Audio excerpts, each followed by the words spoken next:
new generation. We are the youth of the nation. High in the sky. We are the new generation. Leader.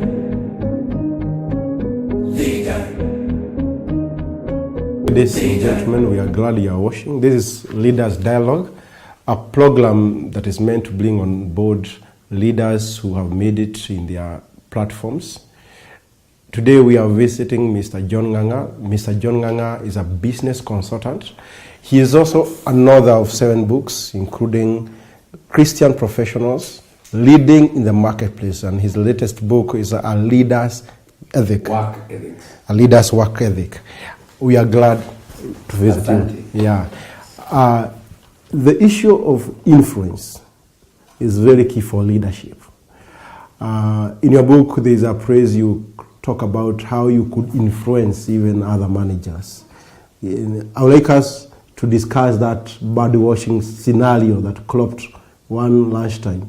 Yeah. And how did you become a leader of influence, even amongst the top management? Let me say, for a Christian professional, we market influence. For sure. I hope you are aware that before people buy your product, they buy you. Mm-hmm. If they do not regard you as useful, you will not buy your product. No. That's why, for you as a Christian professional, how you work is very, very critical.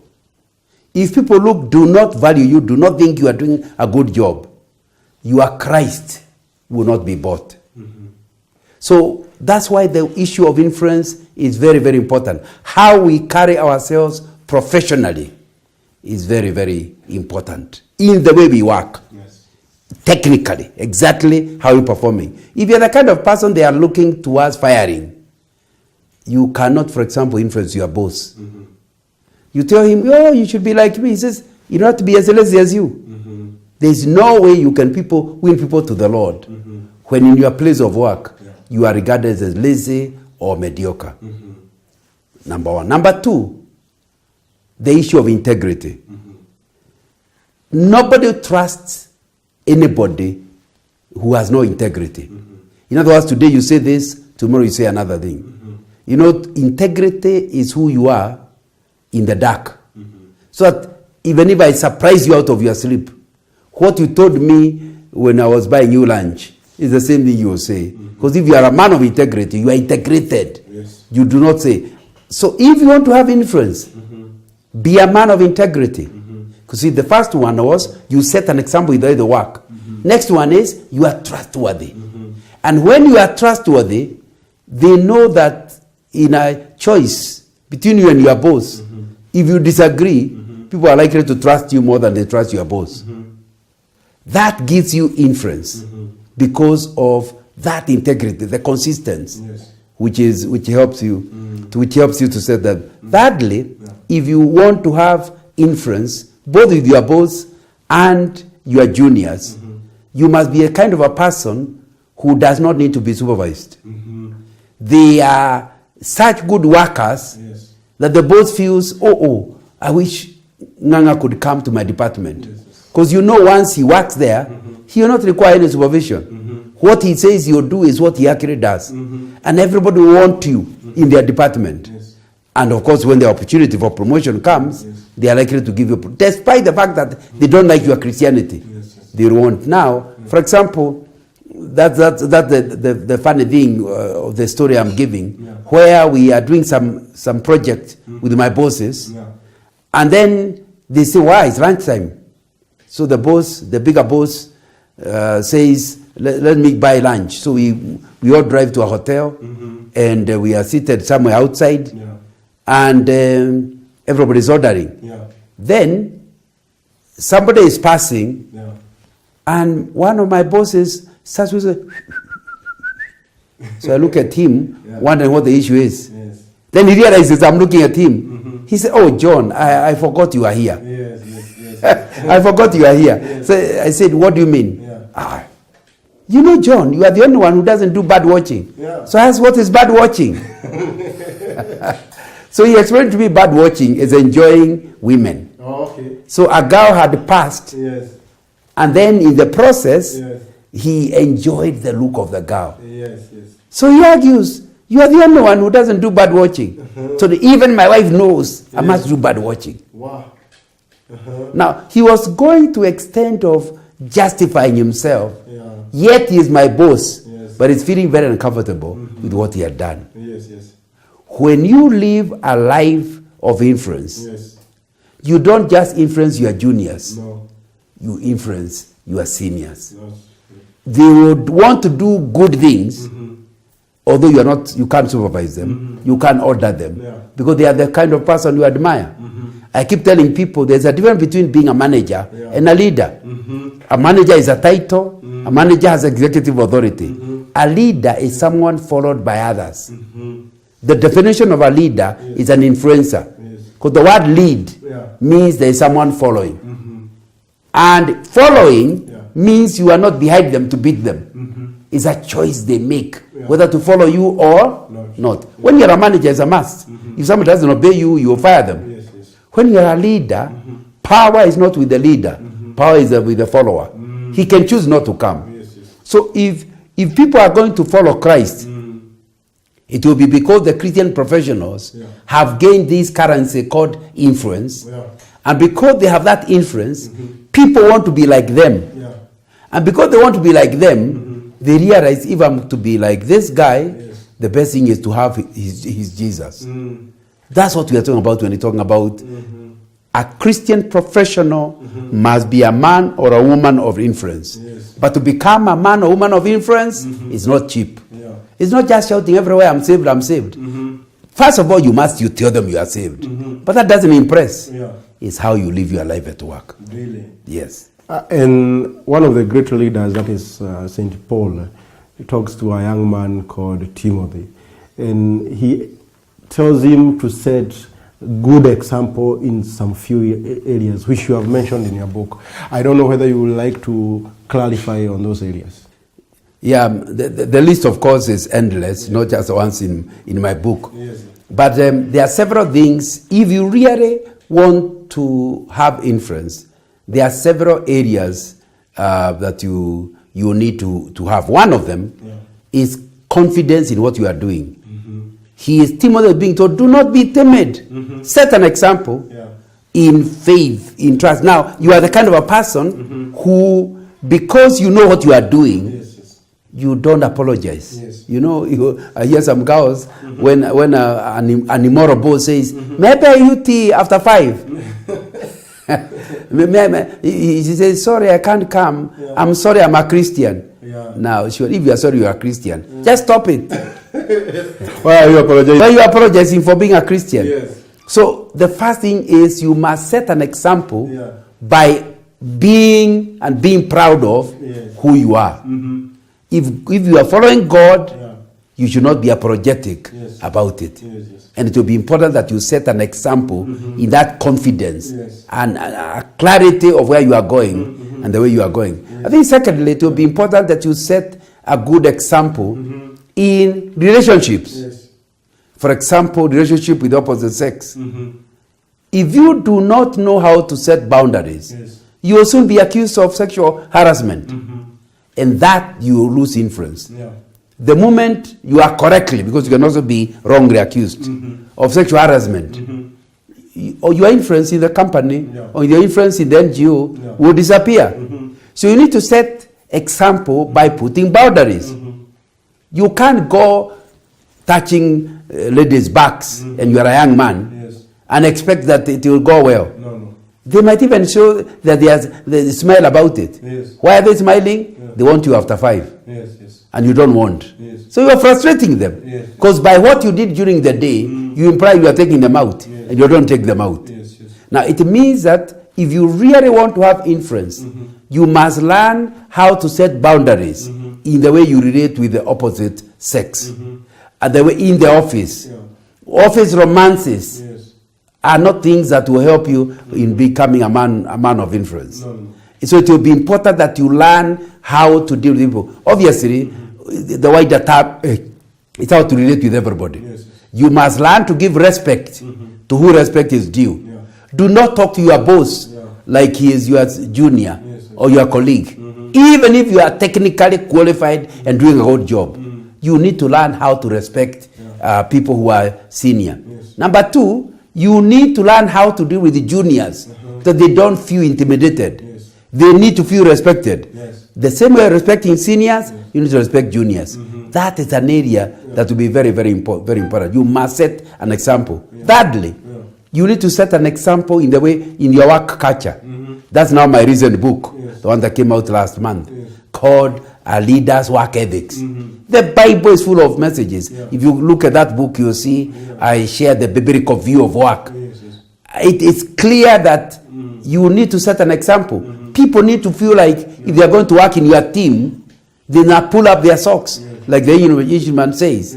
Because for you, you arrive in work on time, and you leave after time, and in between, you are not meandering and disturbing everybody. You are doing a good day's work. Because productivity will show, you will set an example to everybody. Why can't you work like Nganga? Why can't you work like so-and-so? So it's your productivity, how you produce, your keeping of your time, your keeping of your word. You don't promise somebody, I'll see you at 2, then you don't see them until they have to remind you at 4. That is an area that you need to set an example if you actually want to have influence. Fourthly, and as importantly, if you are going to have somebody who is an influence, it's somebody who set an example in terms of cost cutting.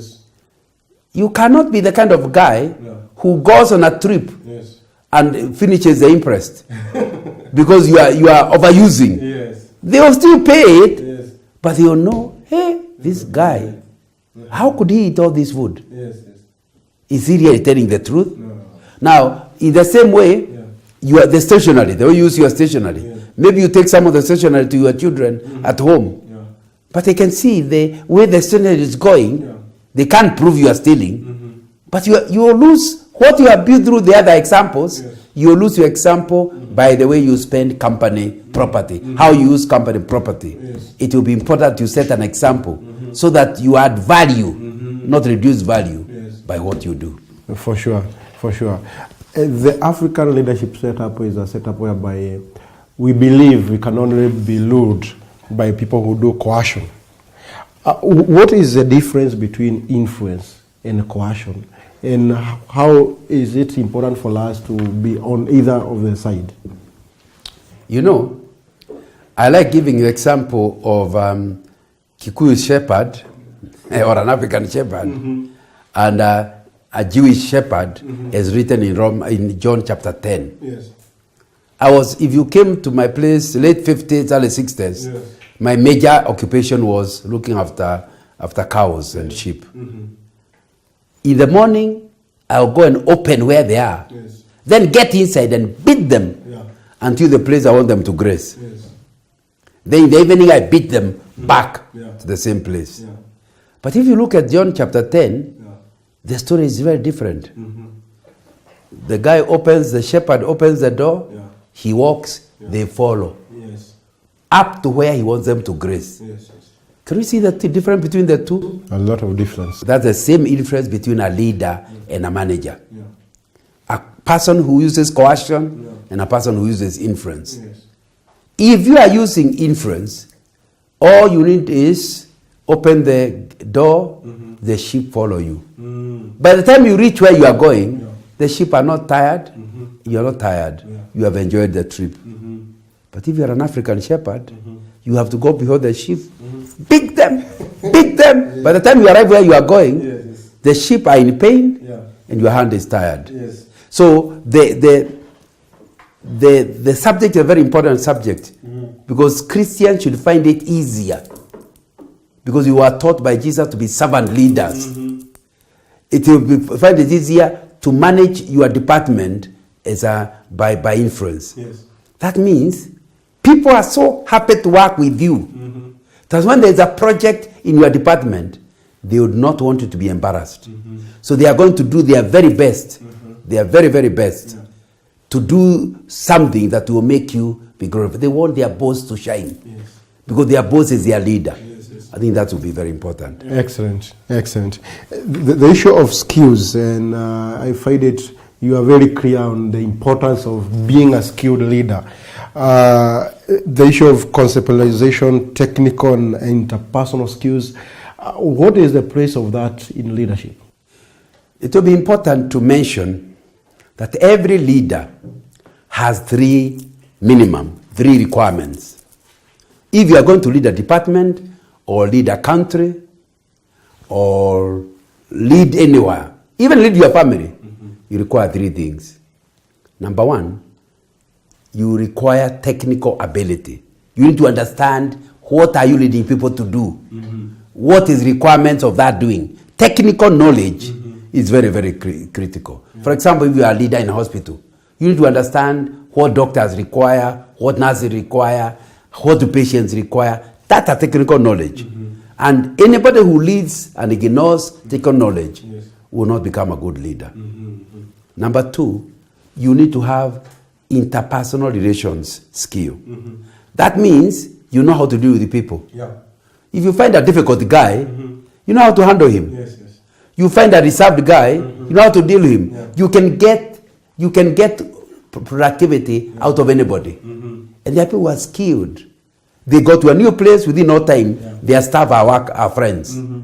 They are able to relate well so that the people feel like one team. The third requirement, skill you require, is vision. Ability to see ahead. Because as a team leader, you are paid a higher salary than others. Not just to maintain what is being done now, but to see how it can be done better tomorrow. Yes.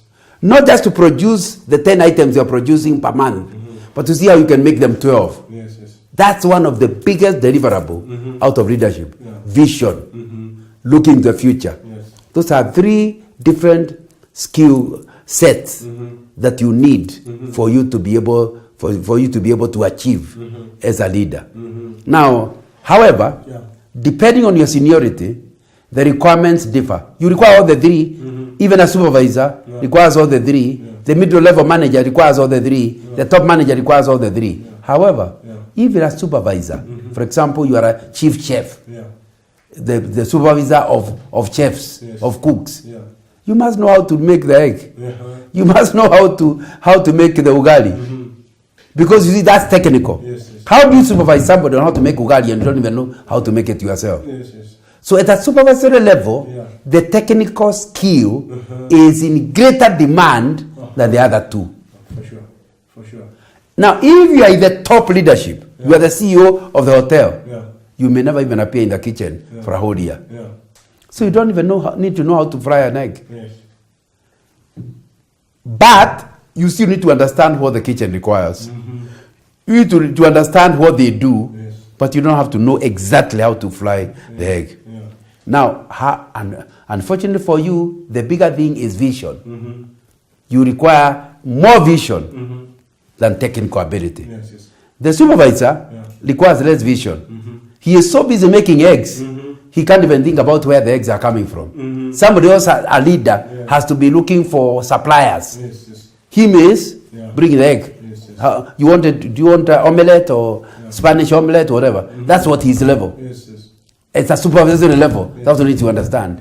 As the hotel manager and the hotel leader, you must be knowing where shall we be coming from. They are selling eggs at 2 shillings. Where can I get them at 1 shilling? That's really. So you require all the three, but different level. Now, therefore, the middle managers will require all the three almost in equal measure.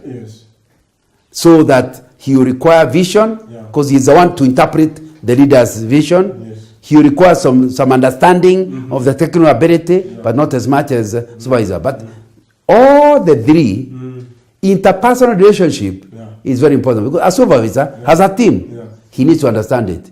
A middle level manager has a team. He needs to know how to work with them. The top leader also has a team. So in terms of relationship skills, you require it right through. The other two will differ. Excellent.